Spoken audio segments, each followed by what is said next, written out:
Greetings, greetings, family. Sister Shanice in the house. We are live and direct via YouTube. When I'm late, I have technical problems in the background. That's what was going on. Again, more challenges with Zoom, not allowing me to come on at all. This is 3 consecutive strongs or shows that I haven't been able to log on via Zoom and all. One there, so I'm at them ton there. But Midaya family via StreamYard. Thank you so much for tuning in to the Sister Shanice show. We are looking forward to a really interesting show this evening and presentation from our brother Leo Muhammad. He was also having difficulty trying to log on via the other stream that we were using, so I've redirected him here, and hopefully at some point very soon he will be joining me backstage. So family, please spread the word that we are live. Please spread the word so that everyone has got the link.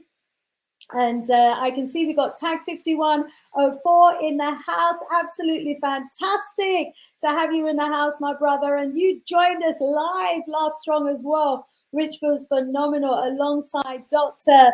Clyde Winters as well. So, much appreciate love you actually doing that. So it looks as though I've got our brother Leo Muhammad backstage. So I'm just going to add him to the stream right now. Yes, we have our brother in the house. Rise up, my brother. Let me just check that I can hear you. Please take yourself off mute. Greetings, my beloved sister. Oh, you're coming through loud and clear. Greetings, my beloved brother Leo Muhammad. How are you? Wonderful to see you. I'm very well, by the grace and mercy of Allah. Yes, ma'am. I can see that you are. It's a privilege and an honor as always, to be able to have the opportunity to hear some words of wisdom and knowledge that drops from your spirit and from the divine that speaks through you to our men. And wow, my brother, there's so much happening in the world today. So it's so timely, I think, for us to be having this conversation. So the family is just coming through the door, and I'm going to post the link backstage and let people know that we are now live. I've had to use, as you know, a different link, so hopefully it doesn't cause any confusion the other end. So I'm just going to fetch that link there. And in the meantime, my brother, I wonder if you can open today's show and discussion for us. You are a man with a spiritual man, as well as being a community activist, as well as, being a comedian, mainly in your former life, but maybe to some extent still. We'll hear that today. And there's so much about you, and I want to introduce you in a short while. But first, let me allow you and give you the privilege to open today. Thank you, dear beloved sister. Let me begin by saying, in the name of Allah, the Beneficent, the Most Merciful, I bear witness that there is no God but Allah. Whether we say God, whether we say Allah, whether we say Jah, Yahweh, Jehovah, as you know, there are so many beautiful names that we as original people use to describe the creator of the heavens and the earth. But by whatever name we call him, I bear witness that there is no God but Allah, and I bear witness that Muhammad is his messenger. And I greet you, my beloved brothers and sisters, in the greeting words of peace. We say it in the ancient tongue of Arabic, Assalamu alaikum. So, dear family, once again, it's a tremendous privilege and honor to have been invited to be a part of the Sister Shanice show. And of course, I really want to the best of my ability, try to do justice to the title of today's show. You could say, who is the black man?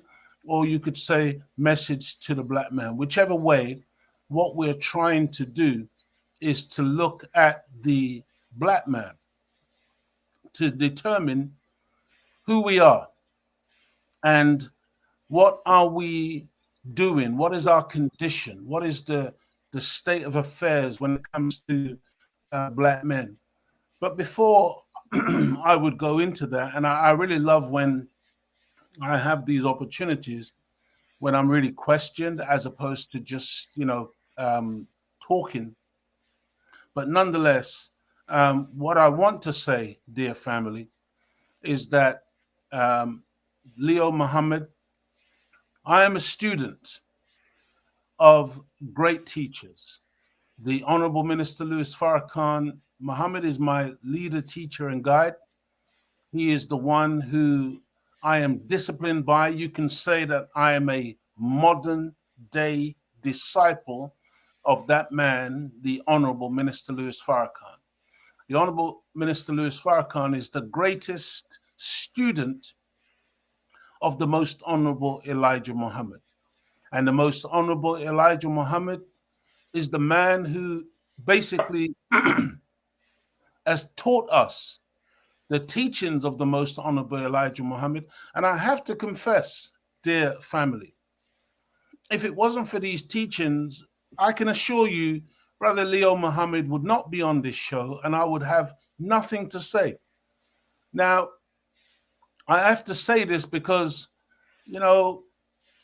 some of us, we get carried away by our profile, by our presence, by the fact that, we may go out on the internet or on television to the world and people may see us and we begin to think that we are all that. But in reality, dear family, one of the things I wanted to do this evening, if it's possible, I'm not sure if it's going to be possible because we've switched from Zoom to StreamYard and I'm not 100% sure if I can manipulate StreamYard in the same way in order to show some images. But nonetheless, what I'm concerned about is the condition of many of our people today, in particular young black men. And so when I talk about young black men, what I really need you as an audience to appreciate and understand is that I'm not sitting on some pedestal looking down at these young people and talking down about them, because whether you appreciate it or not, I was one of those young people. I was one of those ignorant boys running up and down on the streets doing all manner of foolishness and even evil things back in the day. But I was blessed to hear a divine word. And as a result of what I heard, and then attempted to apply what I heard to my life, I have experienced a transformation. And so I really want to lay that as a foundation. It's very, very important to me that those of you who observe this, that you understand that I am not the teacher. I'm a student. And all I'm doing is regurgitating that which I've been taught. And I feel very honored, privileged, and blessed to be able to share what I have learned. And I would say this to you, you cannot admire Brother Leo Muhammad. You cannot say, oh man, I love the truth of what comes out of that brother, etc., etc., etc., and that brother this and that brother that. If you really don't understand what I'm saying to you, which is that without the teachings of the Most Honorable Elijah Muhammad, and not just paying lip service to those teachings, but genuinely and sincerely trying to live according to those teachings, that's what gives Brother Leo Muhammad any type of magnetic attraction that you feel towards me. That's where I'm coming from. And so I just wanted to lay that as a base because I think it's important that when we share what we share, because I think a lot of us, we like to hear good words, but unfortunately, oftentimes we don't like to really follow good words. We like to go to church and we like the ceremony, and we get excited for a minute, or we go to the mosque, or we go to the political meeting and the rally or whatever, and we get excited, and then we go back and start watching some white show called EastEnders or some stupidness like this, or Top of the Pops or whatever it is, or some football. Top of the Pops, that's still on. I think that's still going on, my sister, or some football match featuring England and some other European nation or whatever, and then we start taking sides, and it's pathetic. And what I'm saying is that we do need now, tonight's talk really is designed to be a call to action, in particular to Black men, but generally to all Black people. It's time for us to really do something for ourselves. I was saying, dear sister, I'm not sure what I'm going to be able to do. Oh, then again. Okay, well, I heard you, everything you're saying. Don't worry, we will navigate you through it. You will be able to show those pictures. We will make it happen. Okay. My wonderful brother, thank you so much for that opening. You're just, so humble. I know you don't take any credit for being who you are, but that you are divinely led, that you are spiritually led, and the divine spirit can only use those who are willing to be used, can only work through those who are willing to open up themselves and allow themselves to be used as an instrument. And we thank you, my brother, that you have opened up yourself to, the divine spirit that works through you.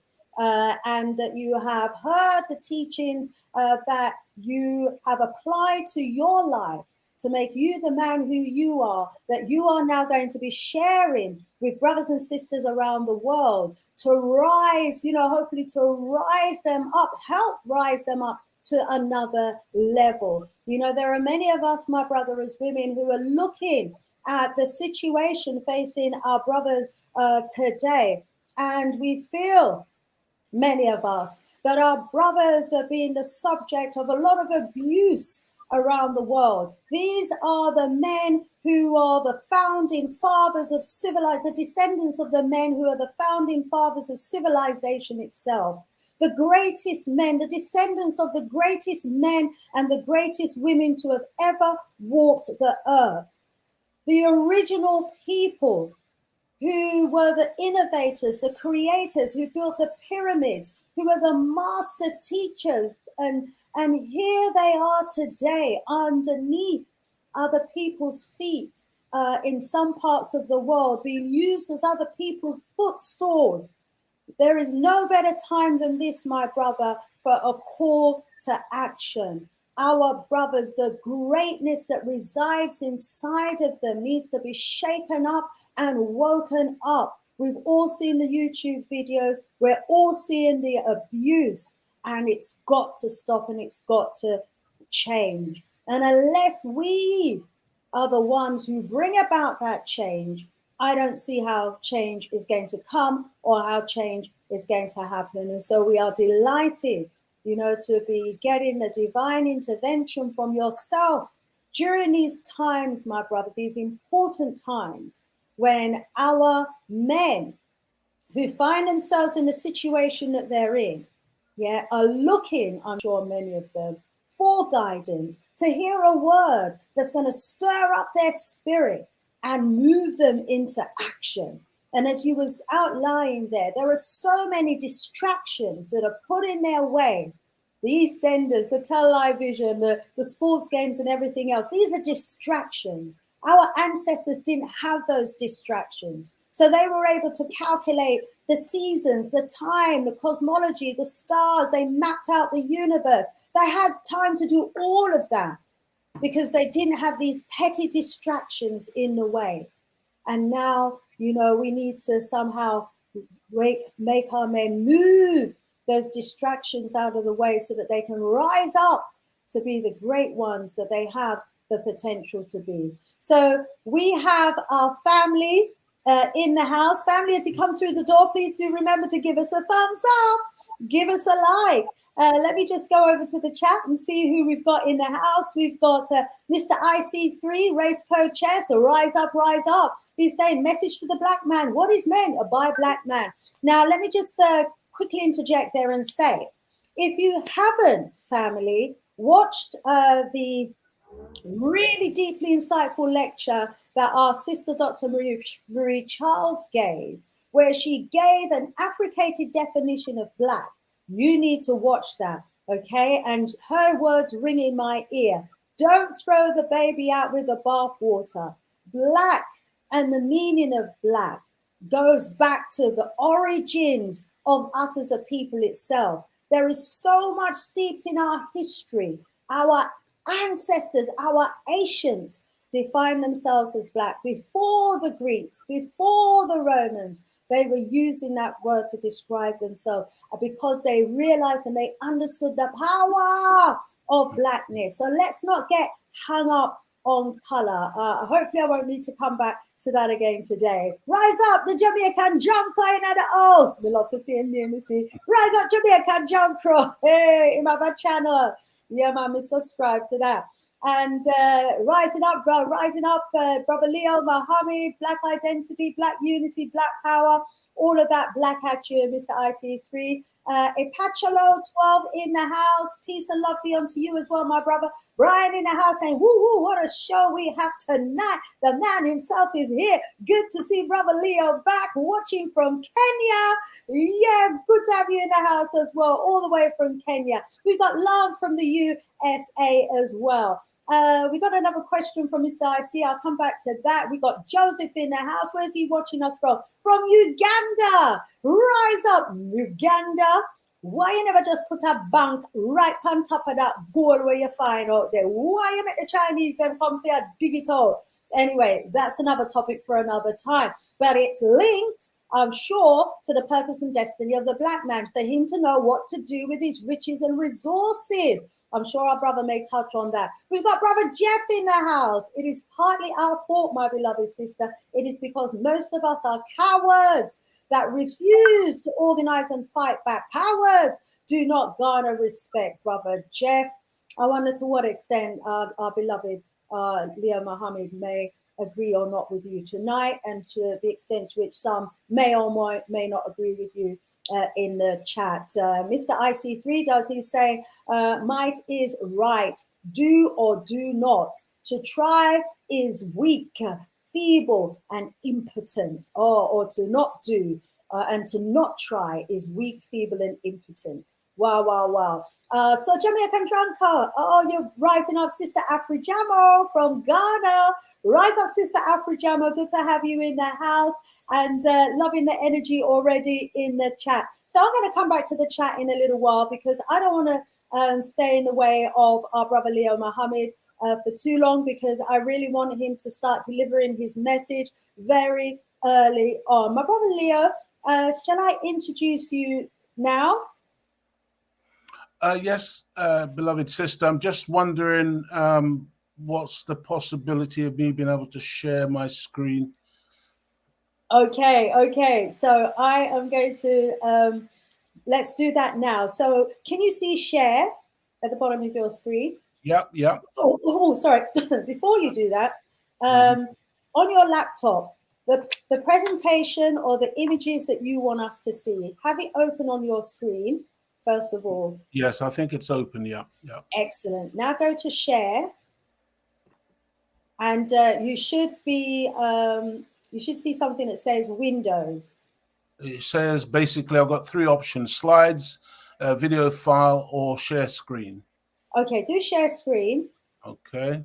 See what happens when you share screen, and then does it give you the option to actually click what it is that you want us to see?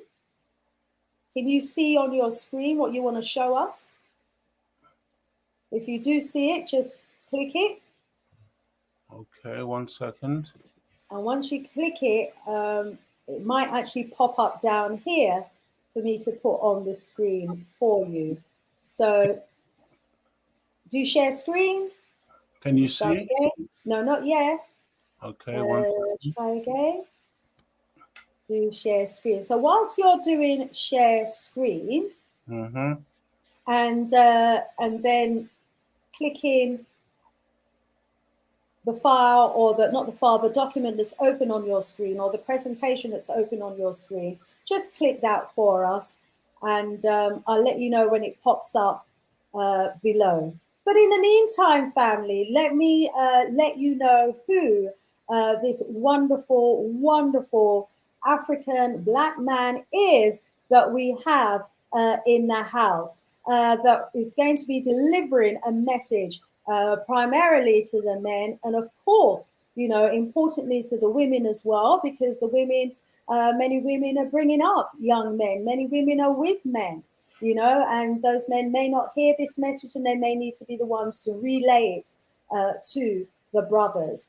And so our brother Leo Muhammad is affectionately known in many, many households, primarily, I think, because of his acting career back in the 90s on the television.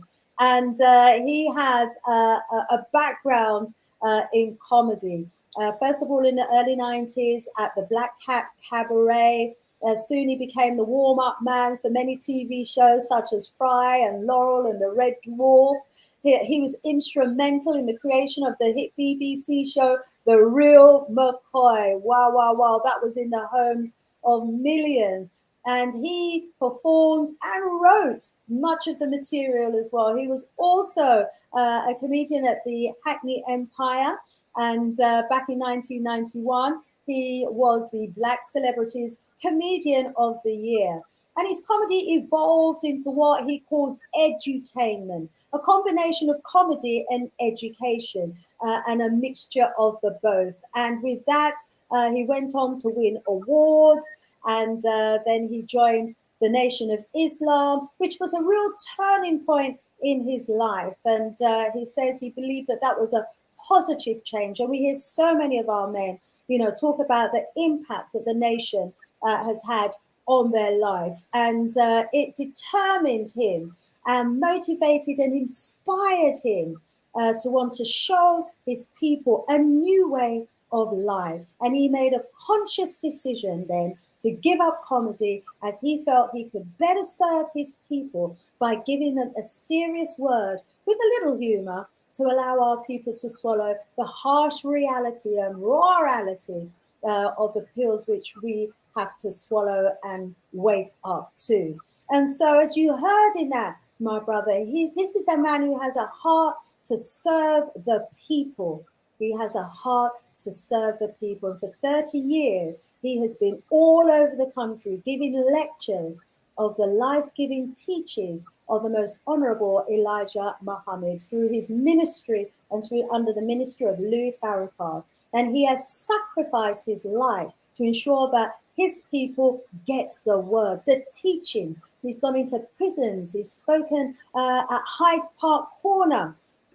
And, you know, we all know the amount of heckling that you get from speaking there. He's spoken at Eton or Oxford, and currently helps to guide young people from the age of 8 to 16 to develop their full potential at the West Side Leaders Young Academy. And many of you may have seen the great works that he does there. And you need to know, family, our brother has his own weekly show. Yes, every strong. You can tune in to Brother Leo Muhammad on his own platform, which is called Image a Nation, or in short, and I think it's a spin on Imagine a Nation. And that's every Thursday, 6:30 GMT via Zoom or YouTube. Okay, the Nation of Islam London Study Group.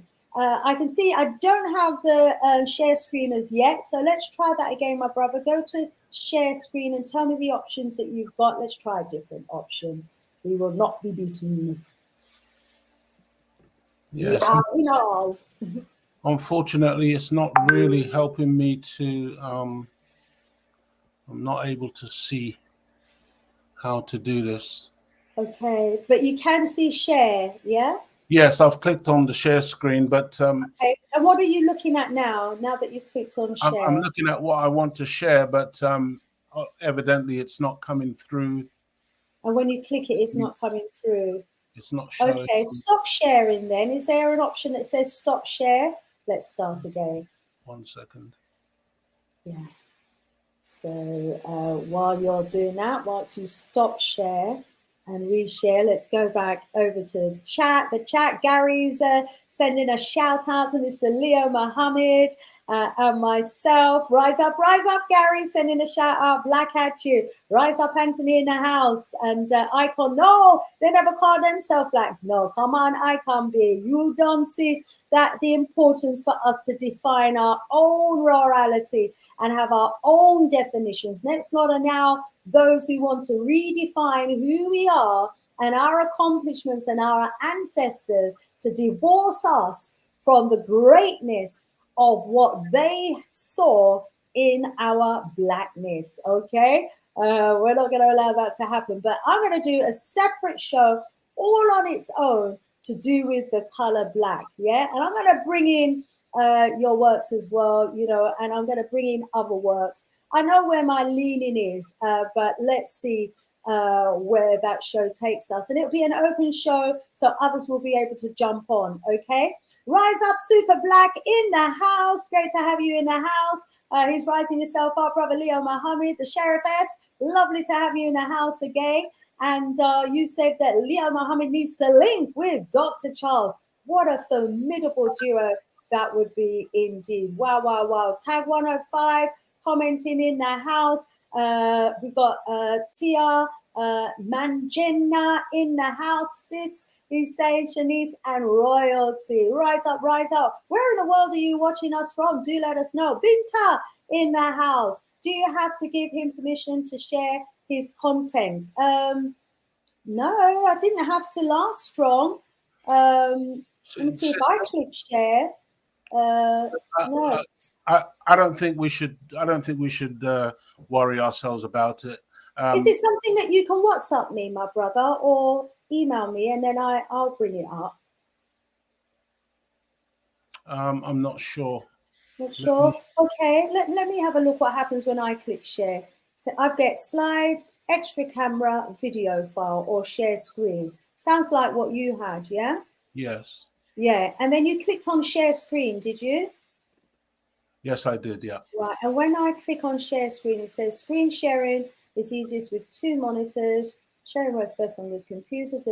Share. Then click share screen again. If I do that, it might start sharing my screen, which I don't want to have happen. Okay, so let me cancel. Yeah, so it just works for me just then. So click share screen, then share screen again. Yeah. And then there's a blue banner that says share screen. Nothing's popping up. Oh, well, yes, sir. We'll get there. Oh, you're watching from Zimbabwe. Tia, good to have you in the house. Tia Magena from Zimbabwe. Yes, good to have you in the house. Zimbabwe has recently decided that they're going to be backing their bond with gold. They're going over to gold. So that is going to be absolutely amazing for the Zimbabwean economy. And we certainly look forward to the economy springing up from there. My brother Leo. What I suggest, sister, is that we just leave the visuals. It was all set up really for Zoom. It's not happening with this. I'm not sure what to do. So I don't really want to waste a great deal of time. We can still talk about our subject and, really try to come as much as possible to our people using this as the foundation, not necessarily going into the pages, but I want the brothers to really appreciate that there is a message to the black man. I just want you to think about that, because you see, everybody has something for themselves, but sometimes as black people, the way we behave, it's almost as if there's nothing for us. And even though it says message to the black man in America, let me explain, dear family. Apart from Brazil and the continent itself, See, when we were brought out of Africa and destroyed as a human reality in the Western Hemisphere, the largest number of us ended up in North America. That's why today you have something like 50 million black people there. And as I said, in Brazil, you have maybe 80 million black people there. But the reality is that America is now the so-called superpower. It's the so-called leader of the free world, the Western Hemisphere, the Western world. And so America becomes very, very important. Those of us who live in the UK, we can bear witness. Almost everything we watch on the TV is imported from America, Hollywood, America, and so on and so forth. And we can go on. The point is that it says message to the black man in America, but it doesn't preclude or exclude the black man in Europe, the black man in the Caribbean, the black man on the African continent. But it starts with those brothers and sisters in the United States of America. Why? Because of all of us, dear family, they have been the most destroyed. You see, if you look at the people in the who come from the Caribbean and are in America, most of the black people who come from the Caribbean and make their way to the United States of America, they do much better than the indigenous black people in North America. But they're coming in with a completely different mentality, even though islands like Jamaica were used for actual slave making. Because, by the way, they didn't capture any slaves in Africa. They captured black men, women, and children. And then those black men, women, and children had to be transformed into slaves. We had to be broken and destroyed in order to be made an enslaved people. They didn't capture slaves. They captured artisans. They captured highly intelligent people who were poets and artists and builders and engineers and you name it, doctors. They took the cream out of Africa. You see, when you sometimes, I wonder about us as a people, if we really listen carefully to these people talking about how they captured some savages, they found us swinging in a tree with a bone in our nose. You see, why would you put a savage in your kitchen to cook your food? Why would a savage be the one that would be sewing your clothes and making these beautiful dresses for the white woman? Why would you put your white baby on a savage breast? No, you didn't capture those savages. You knew exactly what you took. You took the people of God out of the continent of Africa, a people who are so beautiful that even with all of your brutality, you couldn't get us to behave like you. We still maintained, through all of that destruction, we still maintained some semblance of humanity. But this is where we are now, dear family. One of the things that I wanted to show you this evening, and Sister Shanice, please feel free to jump in at any time and probe and question stop. And I don't want to do that.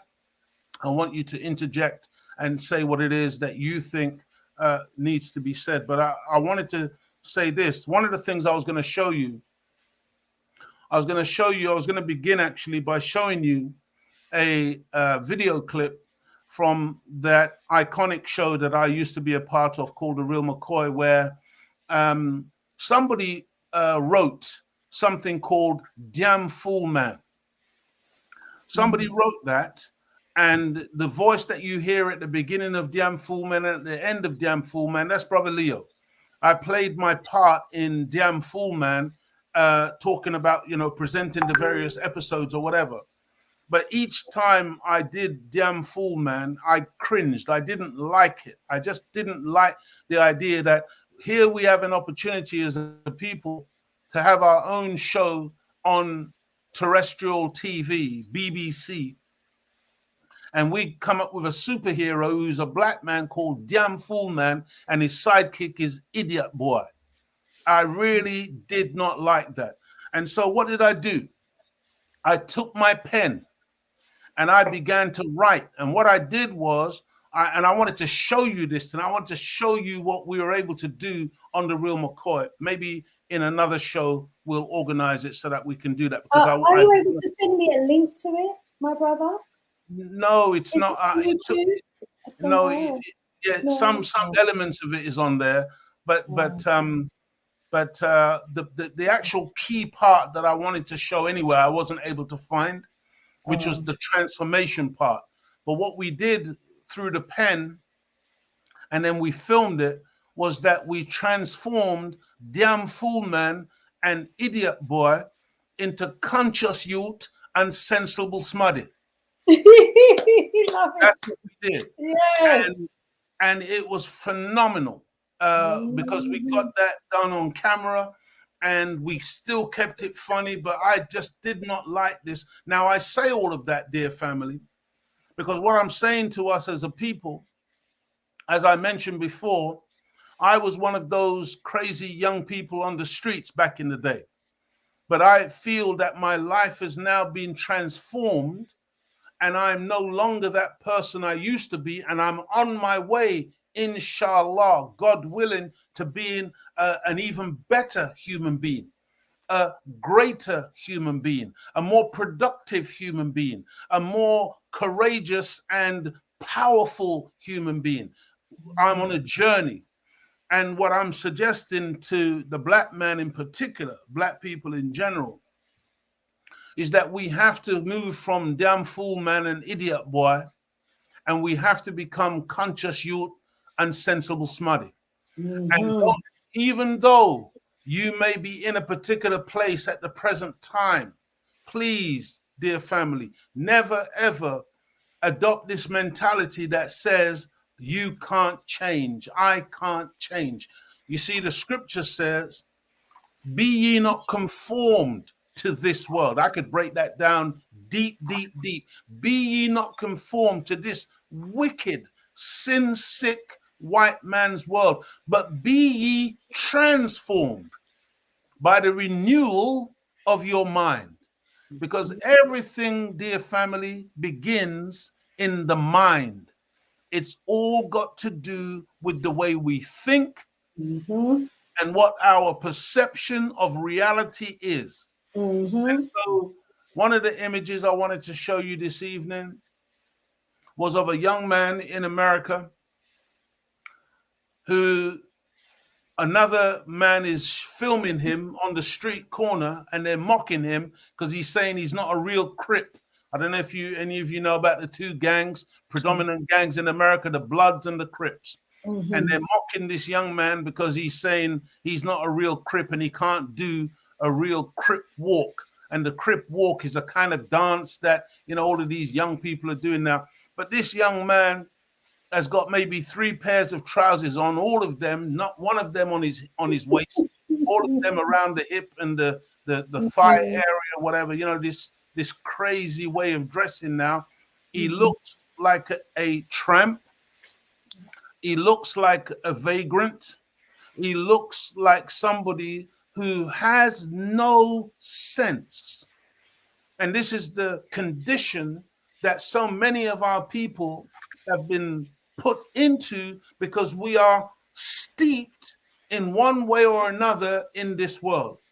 I was going to show you an image of silver canisters which contain gas and which are generally used for whipped cream processes, spraying whipped cream. But now, and these gas canisters are filled with what's called nitrous oxide. Wow. And now when you go along the streets of London, you can find these little silver canisters everywhere and some larger canisters that are used for blowing up balloons that normally contain nitrous oxide. They're everywhere. Why are they everywhere? Because this is what now young people, and in particular young black people, are using these canisters with this gas, filling balloons, and then sucking these balloons to get a high. And according to what the experts say about the effects of this thing, is that it gives you a momentary high of 20 or 30 seconds or whatever. Some people call it laughing gas because some people have fits of laughter or whatever. But they say that this thing oftentimes now is causing nerve damage. It affects the brain. It can cause oxygen starvation. It's very addictive, and it's absolutely dangerous and detrimental to the users. And I'm telling sister, believe me, no exaggeration. Everywhere you go now, you see young black people in this country walking around with these canisters, with these balloons in their hands. You see them with balloons, sucking on these balloons, and some type of there's some type of problem where the government is concerned, where the system is concerned, where technically it's illegal to sell these things for the purposes of consuming them as drugs. But because they are sold as items for administering whipped cream, um, they can't actually prosecute anybody for using them, in particular when they put them in these balloons and begin to suck on them. So it's like some kind of gray area in the law. Not that I'm suggesting that the law could ever deal effectively with these things anyway. The law has not been able to deal with cocaine. The law has not been able to deal with heroin. The law has not been able to deal with any of the other drugs, and especially when it comes to the pharmaceutical drugs, which are even 10 times worse, oftentimes, than what people are taking with these illicit compounds. The point is that black people, young black men, are in deep trouble because they're looking for something to make them feel high, to make them giggle, to make them laugh, to make them, happy for a moment, 20 or 30 seconds. And then they've got to suck some more on this thing to get yet another high. And all the same time, they're damaging their nervous system, damaging their brain, and potentially damaging their health long term. If you look around now, you see our people, everybody's vaping. Young people, again, in particular, they've been told that, okay, cigarettes will kill you. So that message appears to have gotten through to a few. So now they put down the cigarettes. Now they've picked up the vape. And when you see the amount of smoke coming out of these people's nostrils and out of their mouths with this vaping, it is absolutely ridiculous. And because they're making all these different flavors for people to vape or whatever, the people are really sucking this thing down into their system like it's food, like it's something wonderful. And they've been told that it's safe, but they've never tested these things. So I can almost guarantee you, just like with cigarettes and just like with so many other things, give it 5, 10, 15, 20 years, then you'll hear of all of the damage that has been done and how literally people's lives are once again being cut short. Because make no mistake about it, dear family, whatever this enemy, and I'm not mincing my words, whatever this enemy gives you, there is always a death component attached. All right? He cannot give you anything that is pure and good, especially when it comes to your health. And so I wanted to begin there by really pointing out some of the problems, some of the pitfalls. I mean, I had so much I wanted to show you. Don't give up trying. In the background, do still try and share screen. No. Your screen is jumping a little bit as well. Your camera's it's I'm not because sure I've why. got the kind of thing I've got my computer on. It's a little bit it's a little bit it's a little bit jerky, but but do open up just one of the images, close everything else on your screen, obviously apart from the StreamYard, and minimize everything else. Just leave one of the images up and try share screen again, and let's try it periodically, because it'd be good to see some of this. So, from what we've been hearing so far, my brother Leo, it's clear that a lot of our young people are trying to escape, really finding some sort of escapism.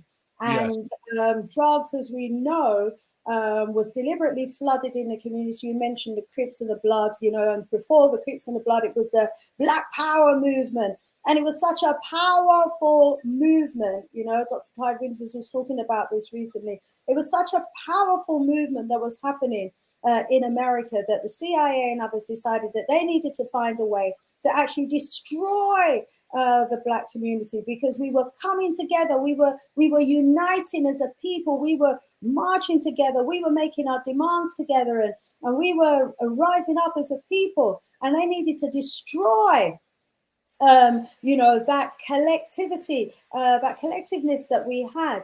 And so what did they do? One of the things that they did was to flood our communities with drugs, was to give some men, some cars and some fancy clothes and stuff like that, and get them into the community to suggest to other young people that it's profitable and economical for them to go into dealing with drugs. And then what did we have 10 years later?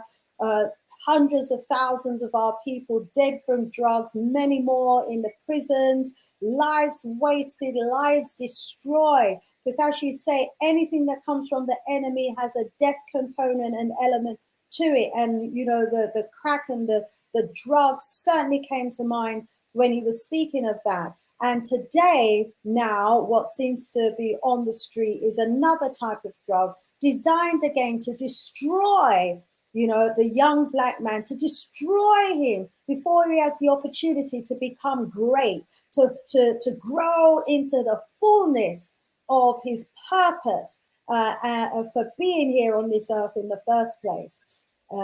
So when he was talking about the transformation and the need for our young people to transform from the image that's being portrayed, to what they have the potential to become.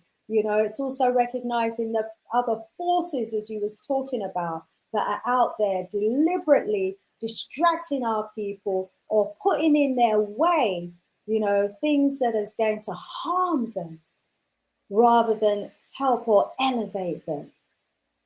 How are we doing behind the scenes there? Yes, not very good, my sister. I can't even, to be honest with you, I can't even now find how to get back to my get back to seeing where I am in terms of. Maybe you've maximized on the screen, and maybe you just needed to, when I suggested to minimize, and there's those three little buttons, the red, the amber, and the green. You might have clicked the green, which is like taken up the whole of your screen. But you can, if you click the middle one, it will send it to the bottom. Yes, I'm back now. Hey, excellent. There you go. But yeah, so what he was looking for might have been hidden behind the big screen then. No. No? Okay. Don't worry. Just leave it, sis. But no, I'm just going to describe to the best of my ability, some of the things. But just suffice to say that, see what it is, beloved sister.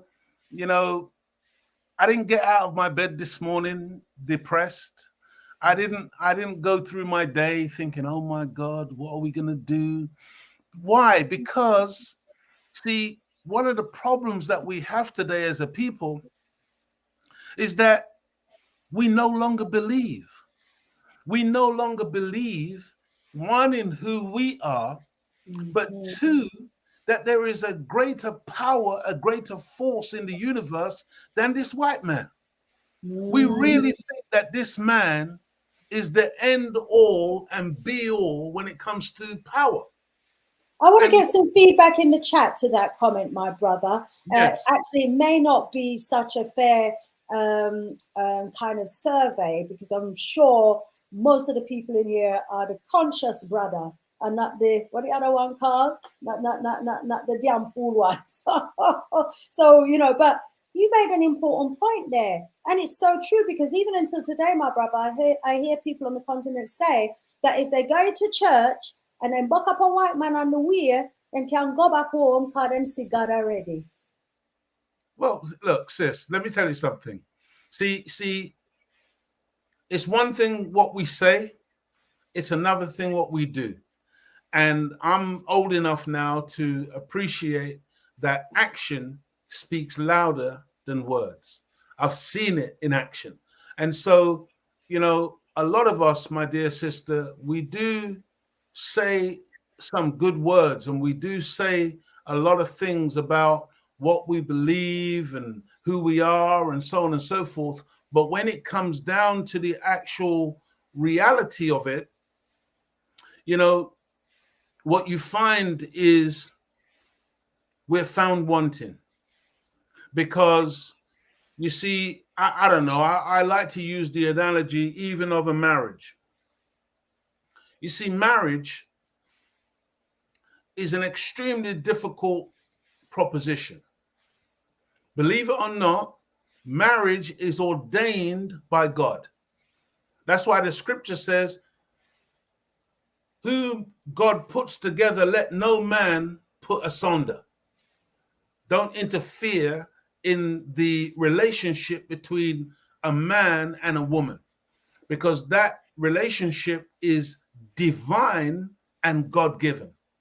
And this is going back now into the literal trillions of years. And by the way, again, I hope that people understand when I use language like trillions. I didn't say millions. I didn't say billions. I said trillions. That's how long black people have been here. Okay, when you're talking about the Caucasian man, you're talking about a few thousand years of his existence. He is the blinking of one of our eyes in terms of his longevity on our planet. He's a Johnny come lately. He just arrived yesterday.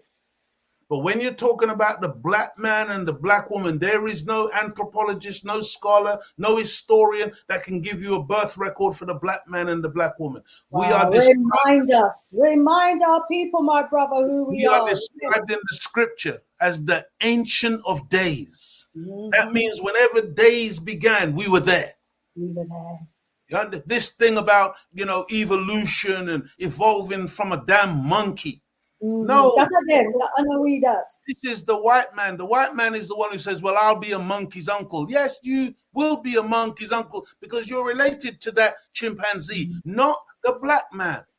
The black man is the man who God says he made the man after himself. Whatever God looked like, that's what you look like. This is, I cannot emphasize enough how important this is for us to understand. Sometimes I wonder, people must marvel at the Honorable Minister Louis Farrakhan and why this man is so strong. And see, we're talking about the black man tonight. And you see, the black man needs a role model. The black man needs to see a man who is absolutely fearless. A black man who is manifesting the God component, the God factor. A black man who says what he means and means what he says. A black man who don't scratch where he don't itch. A black man who's not trying to make friends with other than himself, and he is about the business of uplifting himself and his own people, regardless of who don't like it. A black man who is the most attacked, the most repudiated in the history of this world, yet the man stands firm to this day, 89 years old, married to the same woman for nearly 70 years. Wow. Never been arrested. Why is he banned from coming to the UK? Come on, man, we got to think today.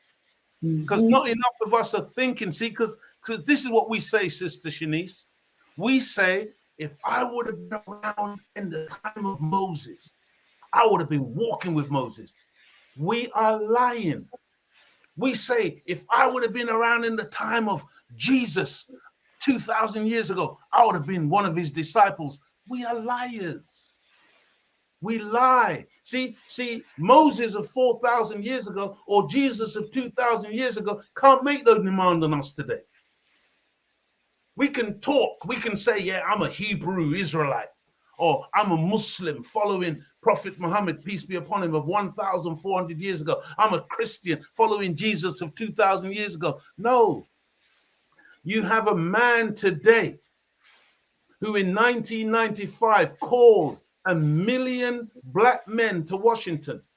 Nearly 2 million showed up on a Monday. My God. Sister, that's power. That's power.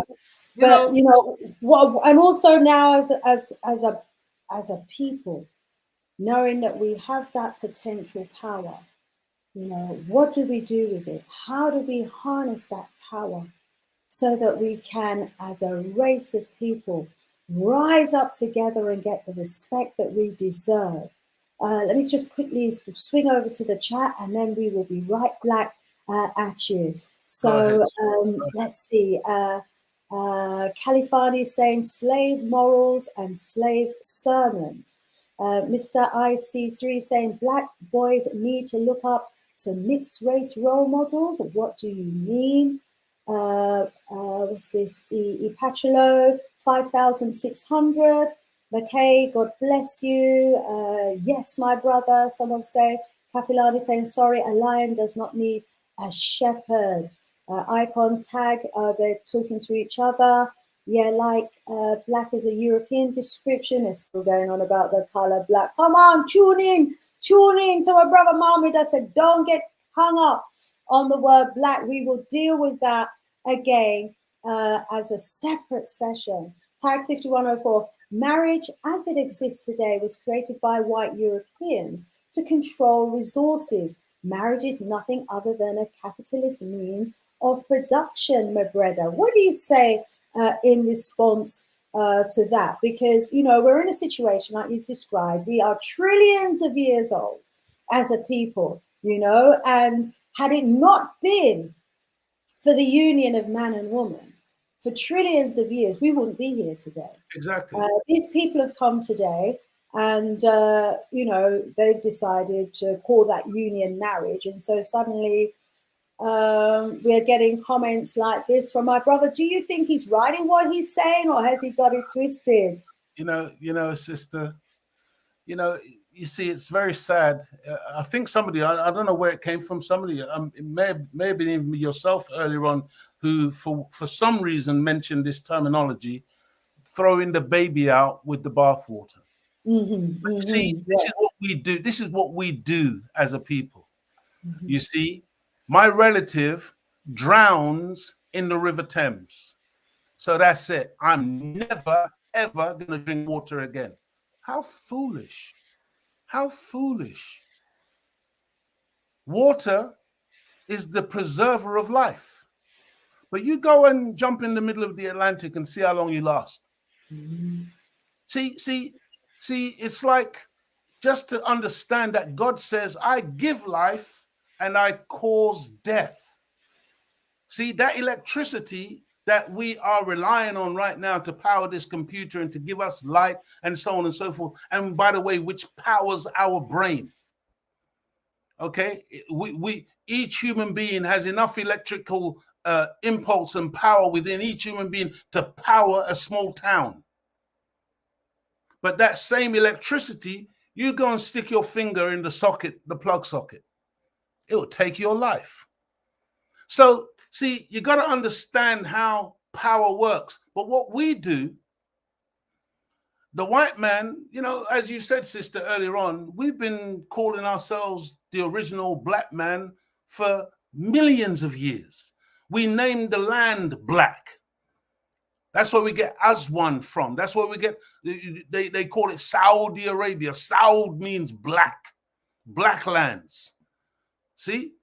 And we can go on and we can show and we can demonstrate how black has always been a feature in that which, how we describe ourselves, because black is never something negative. But the white man comes along and says, blackballed, blacklisted, black day, and all of a sudden we're running from ourselves. Yet at the same time, the black man puts on the black cloak as a judge because it represents power. He puts on the black hat and the black coat when he graduates from the higher learning educational system because it represents power. He moves in his black limousine because it represents power.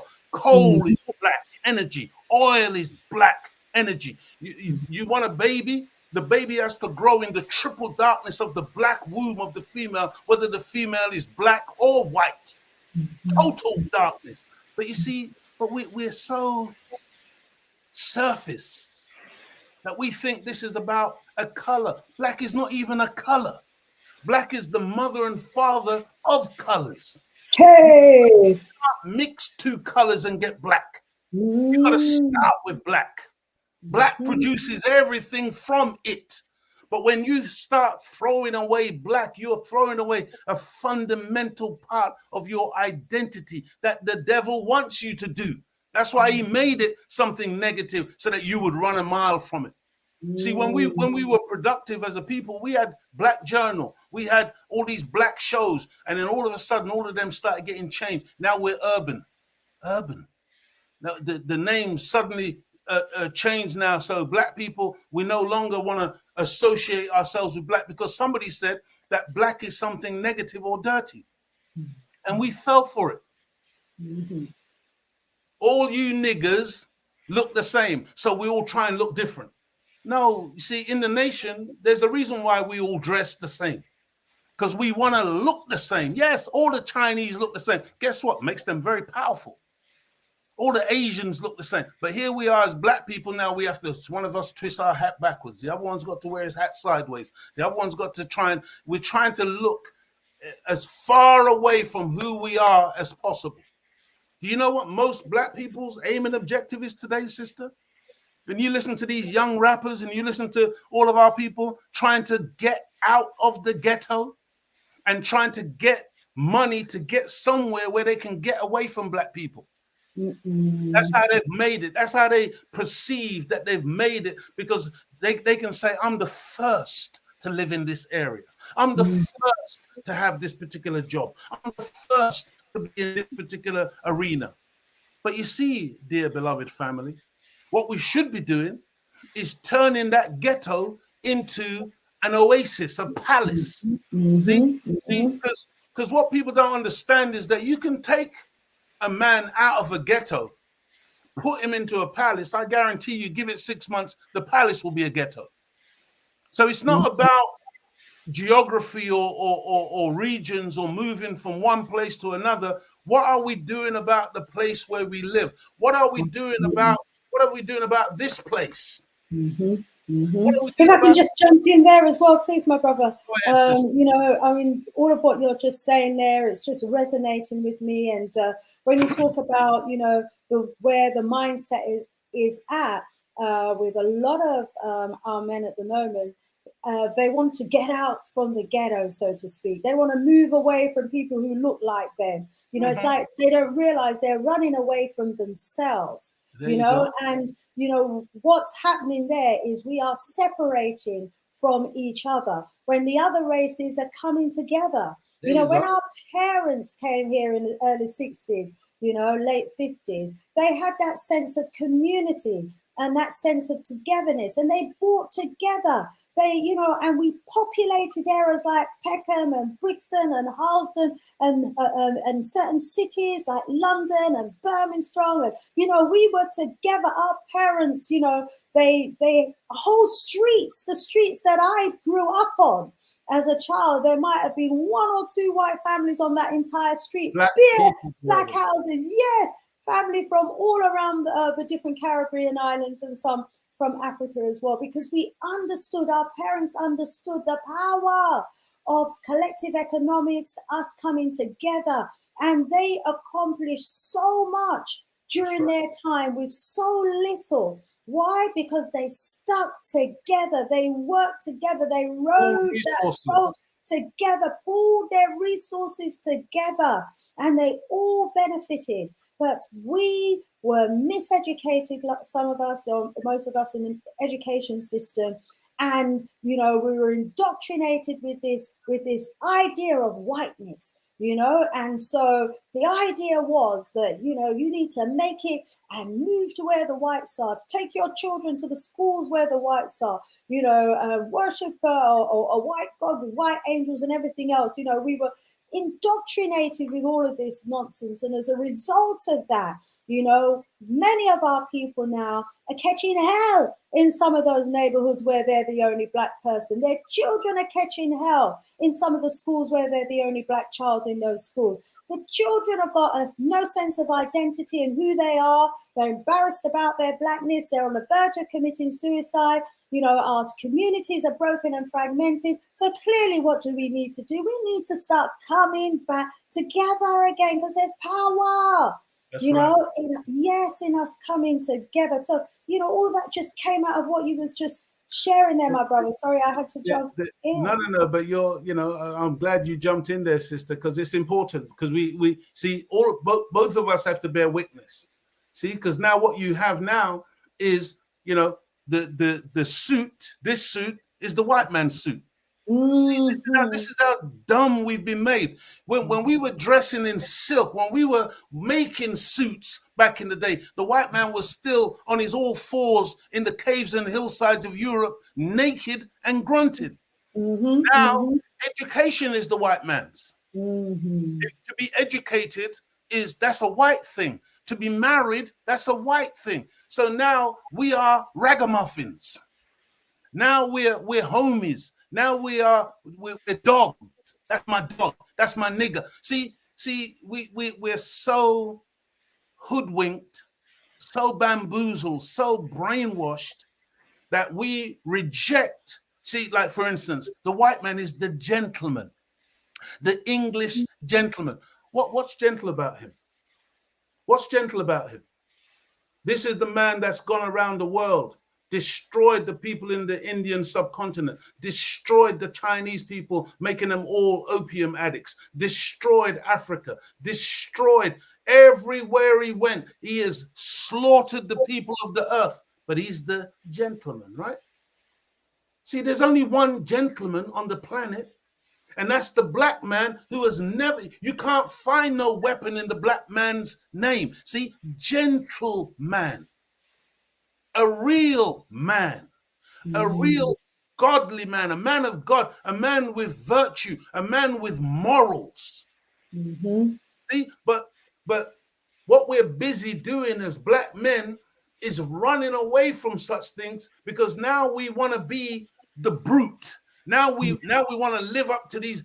I heard one rapper the other day referring to himself as a silverback gorilla.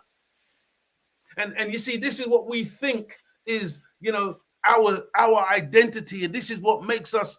And some of these silly sisters, that's the kind of man they're looking for. A man who is completely out of control, a man who has no discipline, no self-discipline, no strength of character. He can't make his word bond. He says one thing, he means another. He's all over the place. He's got 6 baby mothers. He ain't taking care of none of the children. All of the women having to raise the children by themselves, because I think it was Tina Turner that said, what's love got to do with it? So now we've rejected the standard of God, which is the nature of the black man, which is law and order. Did you know that we're the people of law and order? But you see, everything is being reversed now. See, this is called stolen legacy, stolen identity. The white man now sits in our seat. See, he's got families run this planet right now, white families, the Rothschilds, the royal family. See, these are families, and to them, they keep everything in-house. But with black people, we are happy to see our families be destroyed. We're happy to see our families be infiltrated to the degree now where we don't want, we're not concerned that our children should look like us. And by the way, I've got to say something about, somebody made a comment earlier on about looking up to or mixed race people. Please. See, again, we're so dumb. Did you know, sister, that when Bob Marley was alive, that we never supported him? Mixed race, him have a white father. See, Bob Marley was one of the blackest. I guarantee you, is blacker than most of the people on this call today, listening to this. Bob Marley was blacker than you. But because of your foolishness, you think that it's about skin shade.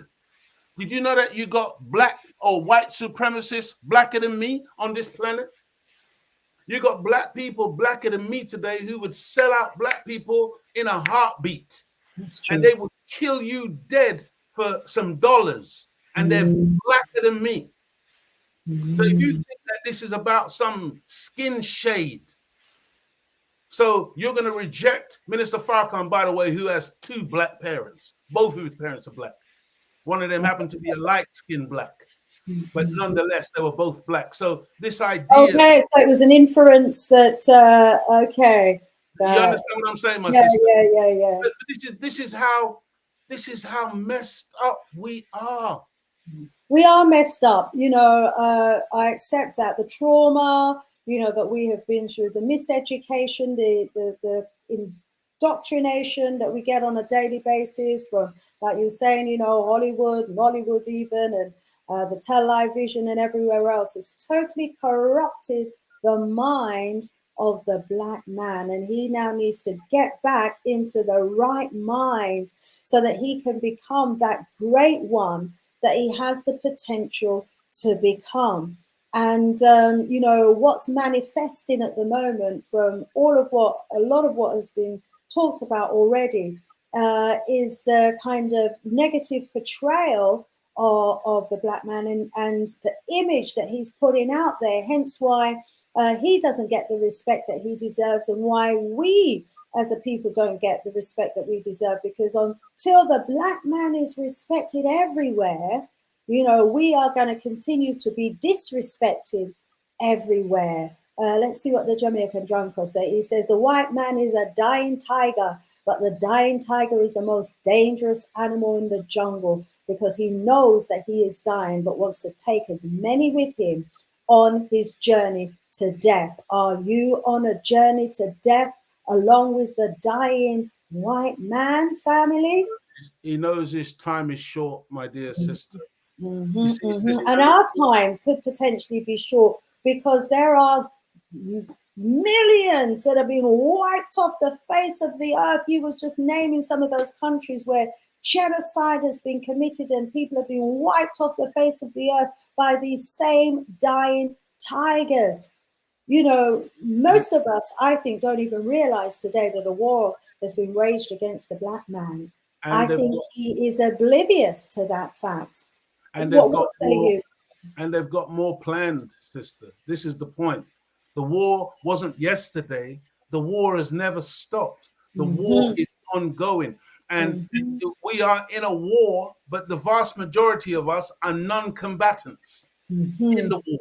We are just victims of the war. One of the things I wanted to show this evening again was a video of our young boy who was recently stabbed to death in the UK, chased by some white boys, stabbed to death, Yeah. and then the jury Yeah. found that this was not, a Not pre murder. murder. You understand Yeah. what I'm saying? But Yeah. but For those but that don't know, I mean, just give them the picture, please, my brother Leo, of that scenario that you're just but describing but there. but but what I really wanted to get across tonight by showing that was just listening to the brother, the older brother of the young boy that was murdered, listening to the mother. And we are still, dear beloved sister, appealing for these people to recognize the fact that something wrong has happened, and that, the jury having only one black person on it, what they're arguing for now is, oh, there should have been more black people on the jury. Look, my dear sister, see, Mm-hmm. if we think that's what is needed to solve the problem, it's not about having more black people on the jury. It's not about having more black police.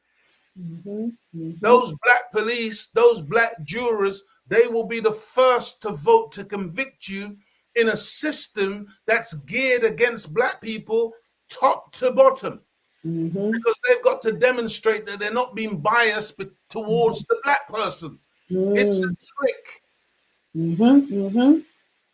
See, Mm-hmm. unless that person is educated and has a level of black consciousness, which Mm-hmm. the vast majority of people getting called to those jury rooms, they're not going to be black activists. They're not going to be black people who are extricating themselves from this system.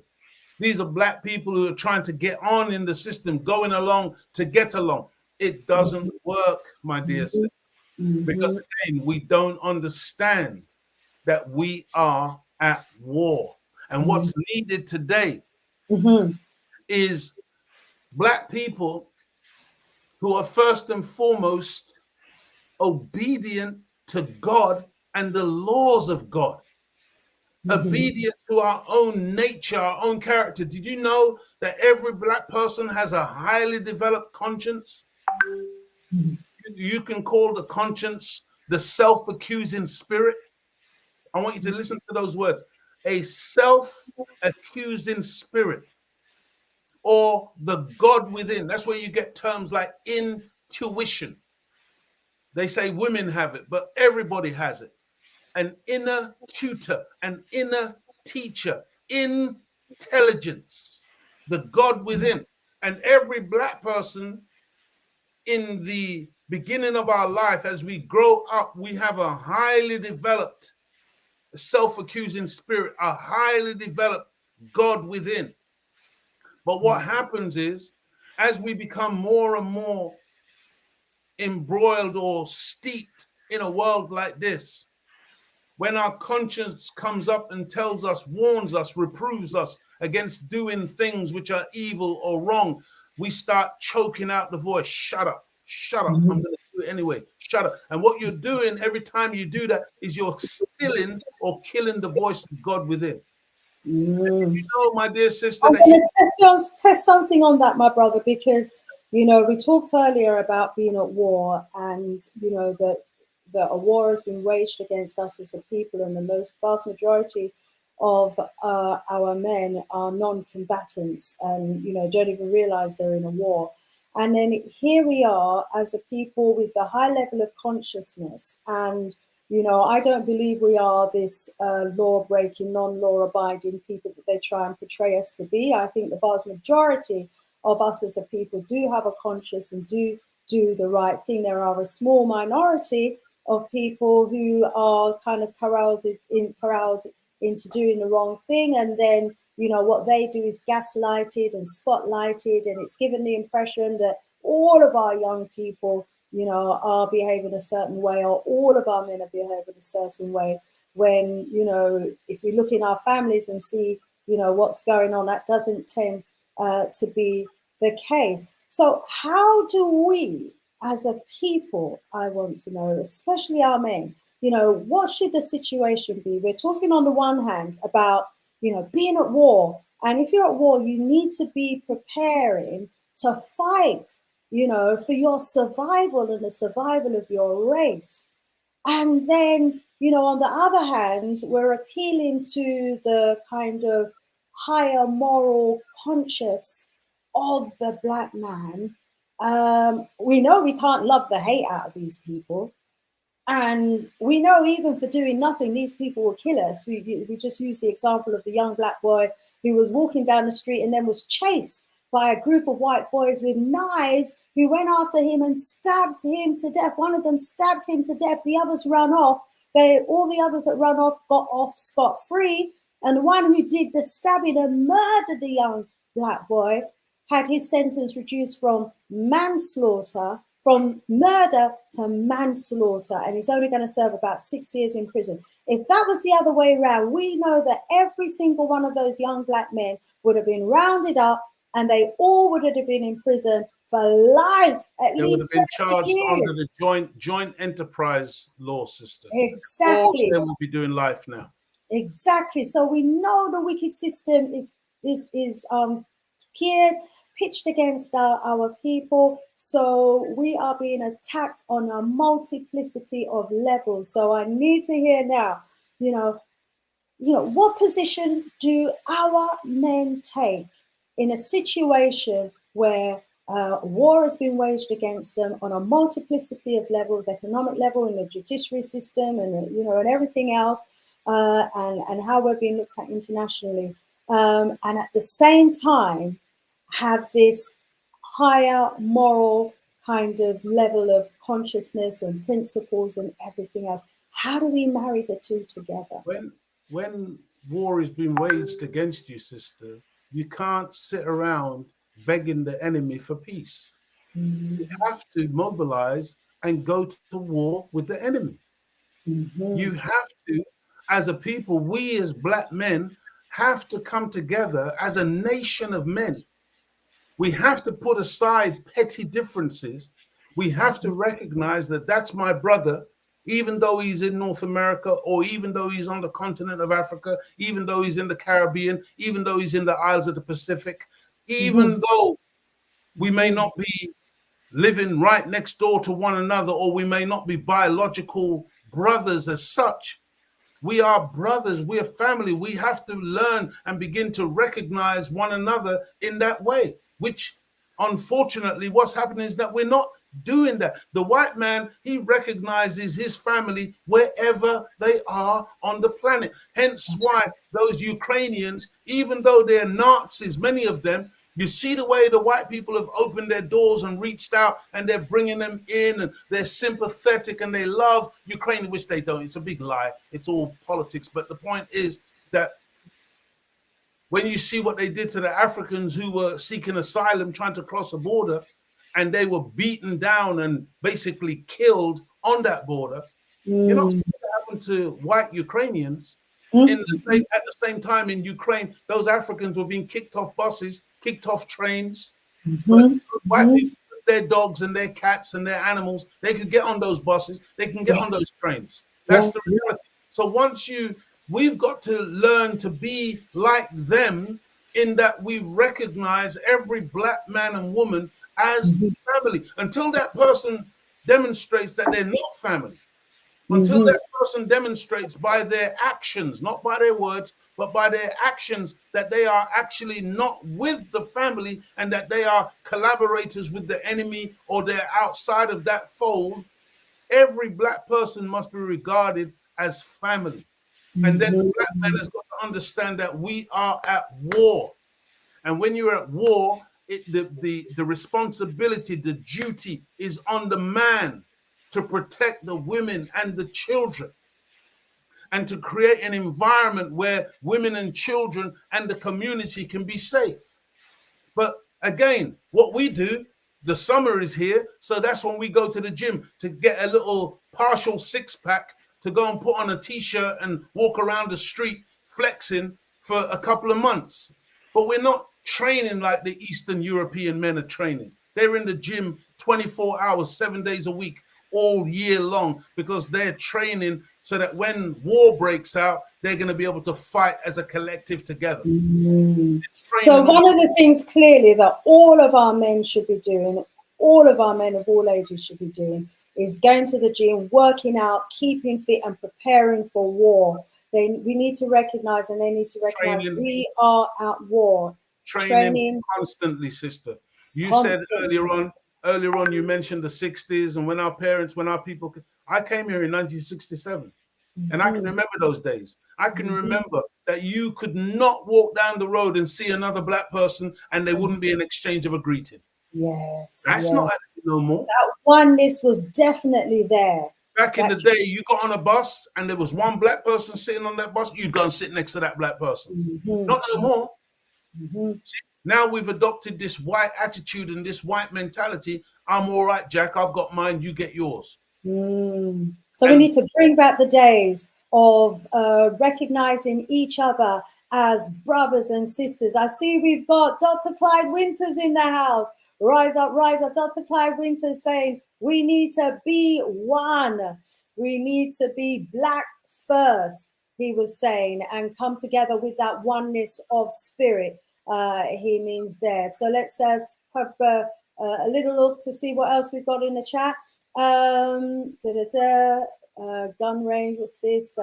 Arts Leo, why we don't talk about the Haj Malik UL Shabazz, and why we are still calling him Malcolm X when he told us that he declared himself a Moor. Okay, he might touch on that.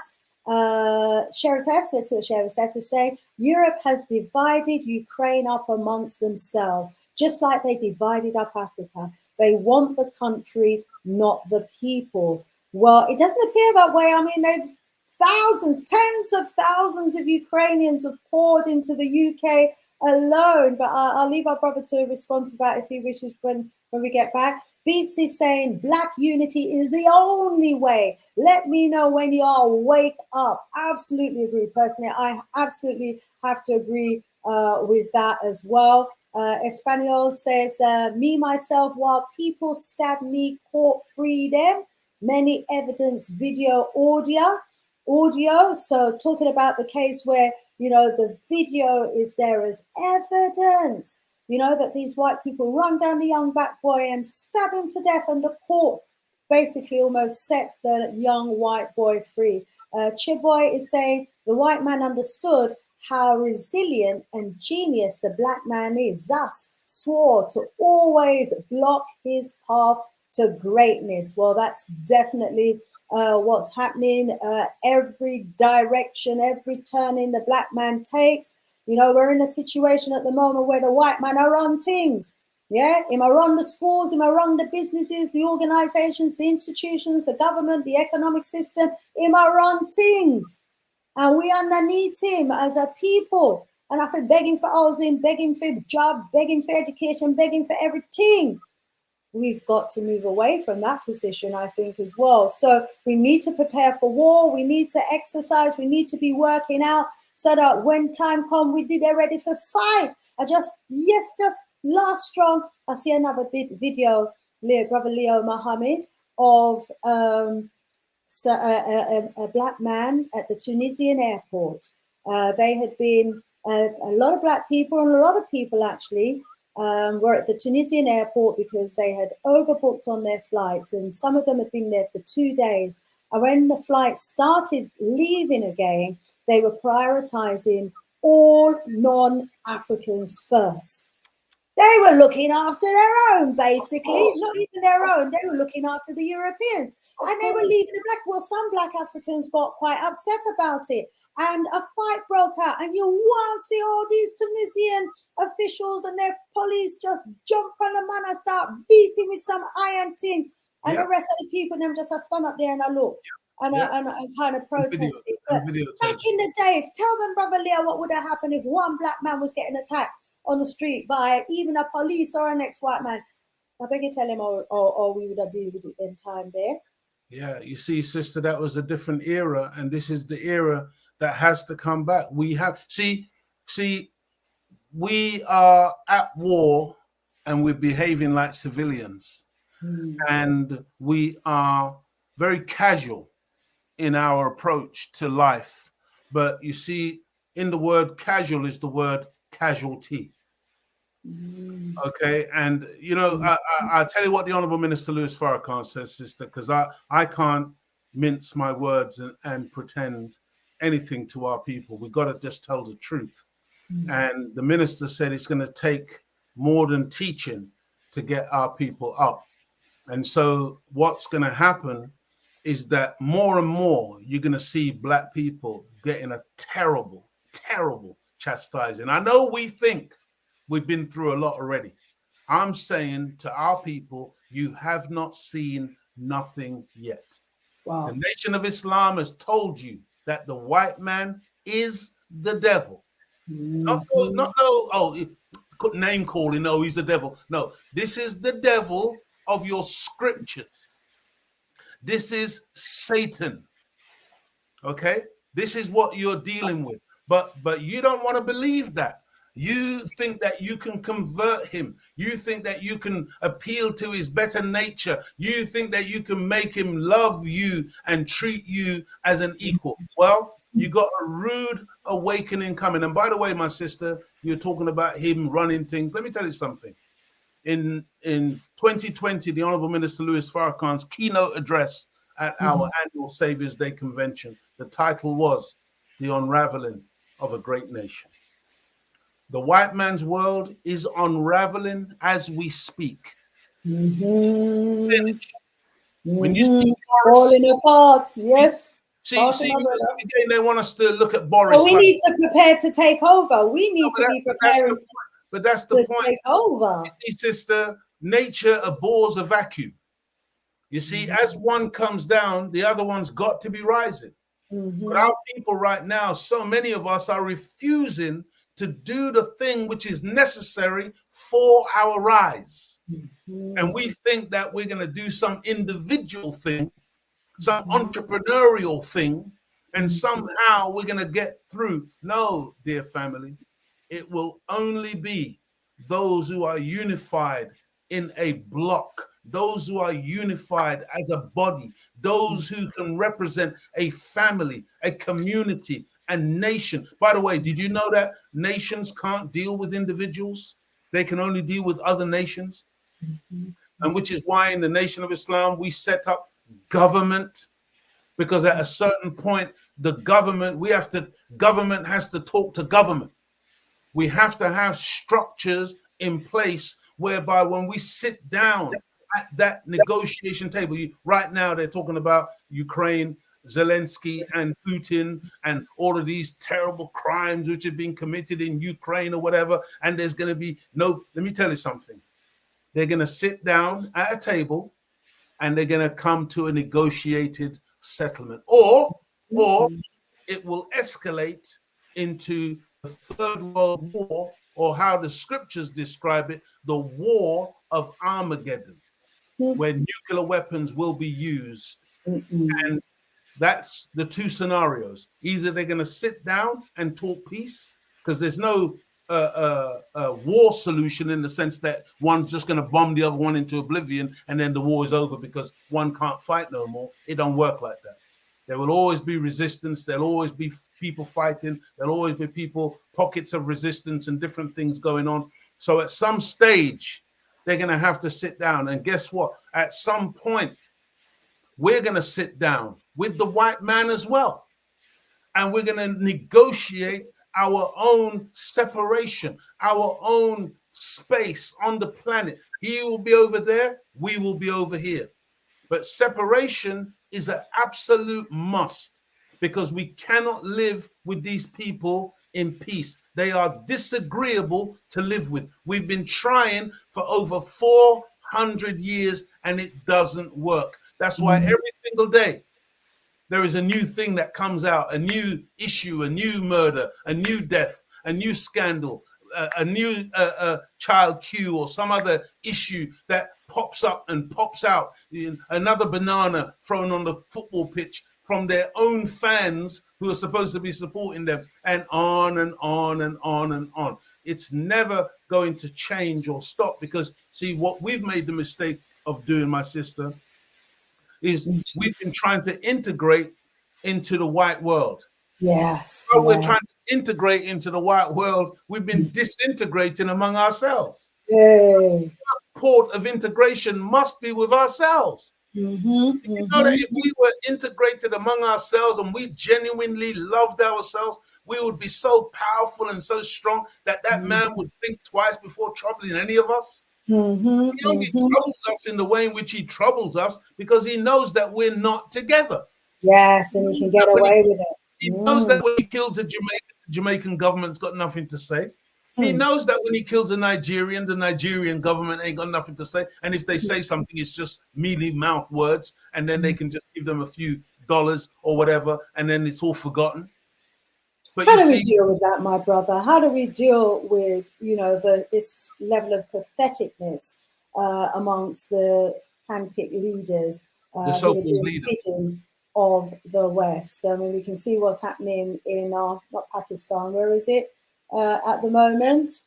Sri Lanka, yes, where they have stormed. Sri Lanka is a sign of what's coming. Good. I like what I saw there. The Malawi, what happened is it Malawi or Mali as well, where young people through the army have taken over, seized the government and have taken over control. Is that what's going to happen? I mean, you talked about preparation, and I think that is absolutely key. Just want to remind the family, the men again, about what you said there about the importance of preparation. You need to prepare for war. You need to prepare to take over. You need to prepare to separate. You need to prepare to run things. Because the way them are run things at the moment, the system and everything is collapsing. We need to get prepared. And we can't prepare, my dear sister, on the basis of emotions. Mm-hmm. One of our greatest lessons in the Nation of Islam is entitled "Rising Above Emotion into the Thinking of God." God thinks mathematically. It's not emotional.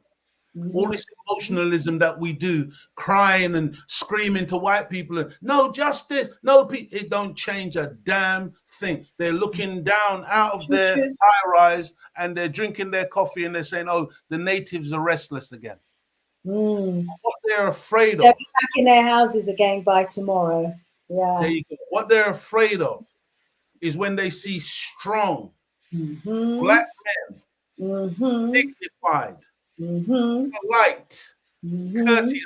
I'm not talking about to them. I'm talking about to one another. Okay. See, this is where we make the mistake. See, we're looking for freedom, justice, equality from the white man. Hold on. When was the They last don't time? understand that language. When was the last time you offered freedom, justice, and equality to your black brother? Yeah. Yeah. See, it's My about. brother, when we look back in our history as well, what we can see is that in our darkest days, pleading, begging, didn't get us anywhere. What won our freedom was the works of people like Sam Sharp, Paul Bogle, Taki, Marcus Messiah Garvey organizing, the Kwame Nkrumahs and the like, the Patrice Lumbas and the like, organizing to take power. And they all fought, my sister. They fought Haiti. Toussaint Louverture, Dessalines. He said, take the image of the white man out of your mind, because otherwise it's going to get in the way when you need to just be off with their head, off by days. These people are killing us on a daily basis in any way that they can. And the sad reality is that, we're still trying to love the hate out of them. I mean, we need to wake up, we need to organize, we need to start showing each other the love that we're trying to show them. Absolutely agree with you on all of that. I know you're coming back in. Shall I bring in, let me let you come back in and then I'll go over to the chat one more time to hear what some of our audience. I'm saying, dear sister, it's all about love. It's all amongst about, each other. It's all about the love of self. I don't know how many of us, people, I'm sure people can see me. See, when I look in the mirror, I love what I see. Yeah, I love this black face. I love this broad nose. I love these thick lips. I love everything about me. I don't want to look different. I've got no tattoos. I'm not trying to make one of my arms a different color to the rest of my body. I'm not putting no piercings and all of these things on my face. I'm not wearing blue contact lenses. I'm not putting on a blonde wig. It's not necessary. We have to fall in love with ourselves. Absolutely. See the black brother on the street, the black sister on the street. We've got to recognize that's family. Yes. We've got to be. There's a reason why it says Sister Shanice, brother. See, do you know how difficult it is to kill your brother or your sister? It's easy to kill a nigger. It's easy to kill a homie. It's easy to kill a dog. My dog. See, this language that we use, we call women bitch. It's easy to kill one of those. But your sister? Come on, man. Not so easy. So as our brother reaches to switch off his phone there, go ahead. You ready to continue, my brother? Okay. Yes. I'm saying that we need another level of discipline. The first order or the first law of the universe is motion. We've got to get in motion and we've got to keep moving now as a people. I mentioned earlier how difficult marriage is, but you see, our unity is like trying to effect a marriage. And what proves a marriage is every marriage has to overcome difficulties and storms. And that's how you know that you have a strong marriage. Why? Because when something goes wrong, you don't cut and run and leave the woman that you said, for better or worse, in sickness and in health, till death us do part. See, that's the kind of unity that we need, so that as Black people, we don't turn around and wreck the organization, wreck the movement, wreck the process because, oh, we had a problem with this one or a problem with that one. We stay in the program and we make the unity work. It's hard, man. But you see, when everything which is worthwhile comes with a difficulty component. See, but we want everything to be easy. We want everything to be, abracadabra. I remember being interviewed by some brother on the radio one time, and he kept on asking me, yeah, but Brother Leo, what's the solution? What's the solution? And I'm talking to the man for maybe 1 hour and a half, and I'm telling him solutions, but he keeps asking, what's the solution? Somebody rang in and said, brother, are you listening to what Brother Leo is saying? Because it's almost like he wanted Shazam, abracadabra, instant. No, everything is a process, man. I've been an activist now for nearly 40 years, and it's not about to finish. You see, if you can't stay in there, see, we like these people, they pop up for a day or two, they pop up for a week or two or a month or two, then they fizzle out and disappear. Well, see, we can't deal with things in that manner. You got to have people who have got some staying power. Yes. Did you know that we have to love Black people more than Black people hate themselves? Did you know that you can't give back to our people hatred when they show us hatred? That our own people will be the ones who will maybe treat us the worst, even though you're trying to do the best for them? We're traumatized people. We're traumatized people. But that's the only way that we're going to affect this reality, this change that is necessary. And we're going to do it. Make no mistake about it. I'm not here saying to you, oh, if only, wow, it's a pity we can't. No. Let me tell you something. There is no power in the heavens or the earth beneath that can stop the rise of Black people today. It's our time. The white man's world is finished. But don't think that any of us are going to be able to moonwalk or crip walk or blood walk into the new reality and the new dispensation. The only people who are going to be able to walk into that space are those people who are warriors, male and female warriors, who unite together, come together, and recognize the external enemy, and are willing to deal with the internal negativity of self. The internal enemy has to be dealt with first, by the way. We've got to kill the nigger in every single one of us.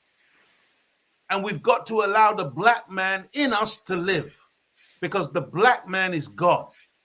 The Black man, the original man, is God. I want you to hear me. I see, because I know you think that you are something else, that somebody else has told you, but I'm telling you, the Black man is God, and the white man knows it. And that's why he's got to program us continuously, 24 hours, 7 days a week, to make us think that we are other than who we actually are. And we've got to elaborate on that for us, please, Brother Leo Muhammad, because you may well have lost some people, because earlier you were saying the white man was the devil, and now you're telling us that the Black man is God. So our people need to hear who the Black man really is. You said the Black man is God. What qualifies you to say, or can you qualify for us what you mean when you say the Black man is God? It's all in the scriptures, my dear sister. From the front cover to the rear cover of the Bible and the Holy Quran, it's talking about the Black man. And again, as I said, the God said, let us make man in our image and after our likeness. And whatever God looks like, the ones who popped up. Yeah. So we're looking like God. God, when you look in the mirror, you're seeing God, because he made you in his image. Wow. There's a scripture, sister, that says, how can you say you love God who you've never seen, yet hate the brother who you see every day. See, that scripture is showing you the relationship between God and man.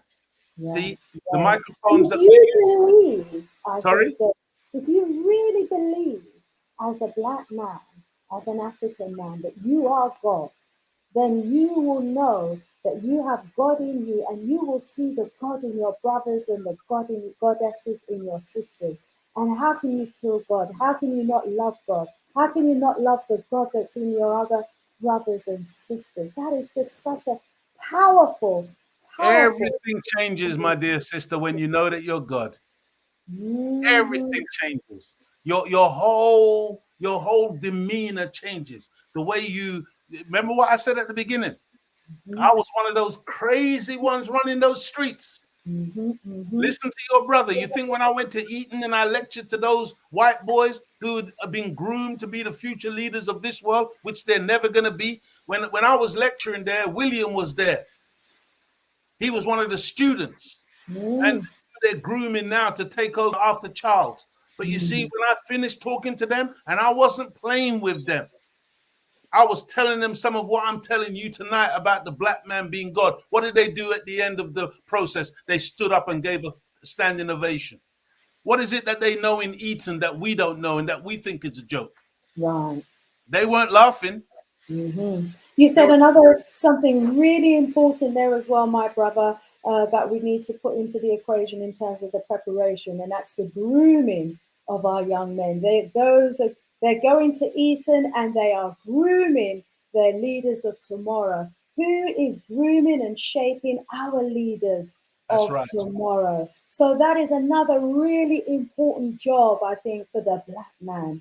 So, once he's come to the realization of who he is, his greatness, the fact that he is God, he is, all that is needed in this world to do what is needed in this world. And our Asians did that so beautifully.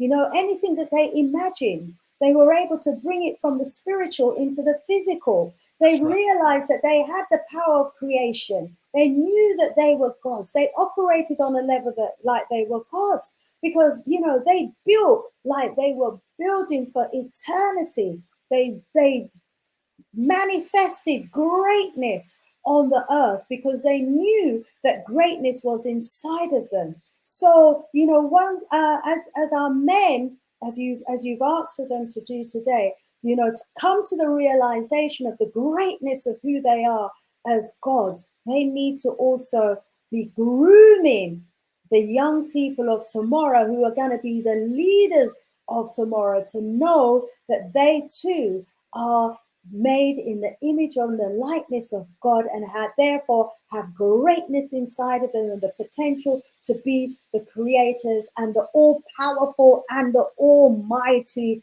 ones. That's right. Wow. That's right, my sister.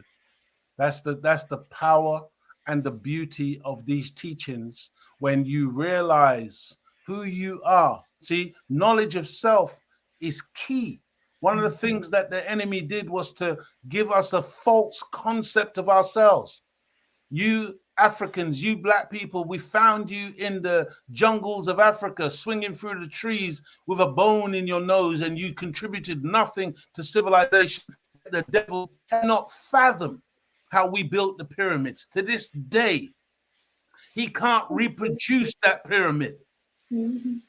He can't work out how the Dogon tribe in Africa could map the stars thousands of years ago. See, that's telling you something about who we are as a people. All of the religions come from the East. Not one religion was born in the West. They may have called it Christianity around 500 years ago, but long before they put that name on it, we were practicing those principles. Way back through Egypt and beyond Egypt, those principles were there in the first place. But again, we think that Islam belongs to some Arabs or some Pakistanis. No, Islam is the nature of the black person. What does it mean? It means peace. Peace. Just a man of peace. But don't make a mistake now in thinking that peace means soft. Peace means a punk. Peace means sitting down and letting somebody box you around the face. See, in the Nation of Islam, we don't play that, man. You No box turning the other cheek. You box my cheek, I kick all four of your cheeks. This is how we move. I think most of us will like that move. And the other thing is that sometimes even in the pursuit of peace, you have to go to war. Absolutely, my sister. And the white man will tell you that. You see, you see somebody attacks him or somebody does something to him. Have you ever heard the white man saying, "Oh, let's love our enemies"? You never hear the white man talking to you. He didn't love the Argentinians when they took over the Falklands, tried to take back their own land because it belongs to Argentina. No, he went to war. Margaret Thatcher went to war. Yeah, and this is what these people are prepared to do. They're prepared to go to war over captured land. These lands are not even their lands. You know, we talked about us being the indigenous people and the rightful owners of these countries, England, Ireland, the whole of Europe, America, and everywhere. But these people are prepared to go to war with each other over land that they captured from us. We are captives on captured land. So we are 6 minutes away from the top of the hour. 2 hours almost has flown by. So, you know, there's so many comments in the chat. I want to thank everyone for the comments. We won't have time to go through them because what I'd ideally like to do is give our brother the time to actually summarize and just remind our brothers of, you know, who they are and what preparation they need to be making during these times for the change that is coming. Yes, my sister, thank you so much. And, you know, I hope that we can do this again so that, and next time we can organize it in such a way that I can actually show the images, because a picture paints 1,000 words. We'll make it happen, my brother. We'll make it happen. Tomorrow evening is another episode of the Image and Nation show. I want you to listen to that title, The Image and Nation Show.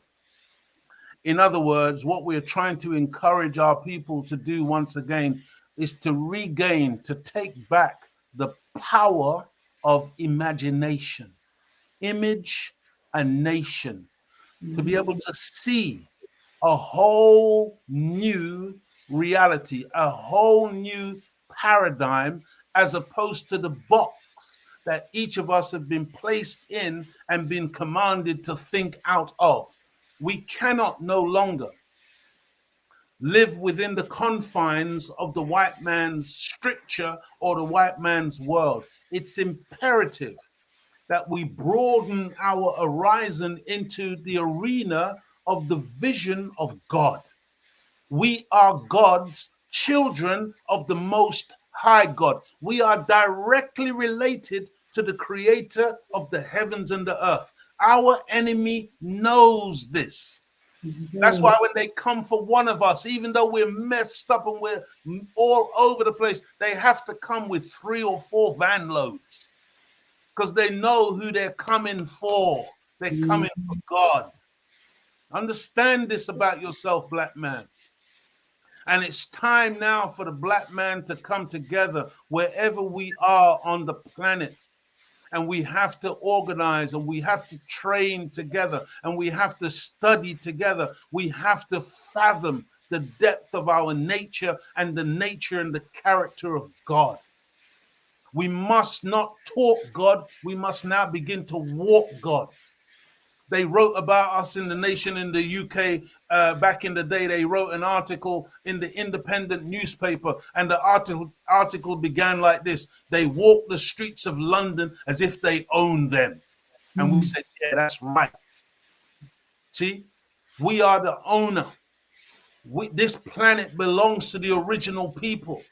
And we got to stop this talk about ethnic minority. Ethnic comes from the root heathen. We're not heathens. And we are certainly not a minority on the planet. Black people, non-white people outnumber white people on the planet over 11-1. They are the minority on the planet. Mm-hmm. And it's just important, dear family, that we shift our thinking, because as a man thinketh, so is he. Depending on how you view yourself, how you view your woman, how you view your children, how you view your nation, man, will determine whether or not we're going to be victorious or not in this battle, this war. We are at war. The black man is at war, and we have to have a warrior spirit. This is not a day or a time for cowards, man. Mm-hmm. This is Mm-hmm. not a day or a time for people to make excuses to stay at home when the battle is hot. This is a day when the young people, young brothers on the street, they're looking for a man. Our women, the sisters, are looking for a man. Black man, you got to step up now, man. And when you look to your right, there should be a brother to your right. When you look to your left, there's a brother to your left. And we need discipline and uniformity. We've got to move like soldiers. Mm. I'm appealing to you, black man. I hope that you tuned in this evening to the Sister Shanice show, because our sister has proven over many years that she is one of the warriors. But she needs to see the black man stand up today. And this is what we're calling you to. And we're not going to leave this subject. We will be revisiting this subject over and over again, because this is the time period in which we're living now. It's the time of the rise of the black.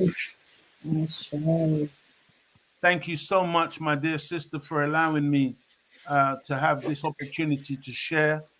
And like I said, I really look forward to the next time, and I hope that we can.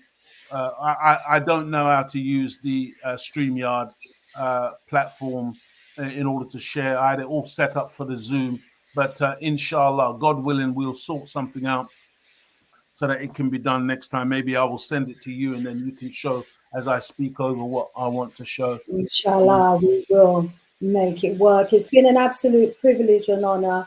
My brother Leo Muhammad, as always, a powerful message to our men. Let those who have ears to hear actually hear the guidance and the wisdom and the knowledge that you have delivered in your presentation today. We are at war, and we need all of our men and our women to have a warrior spirit.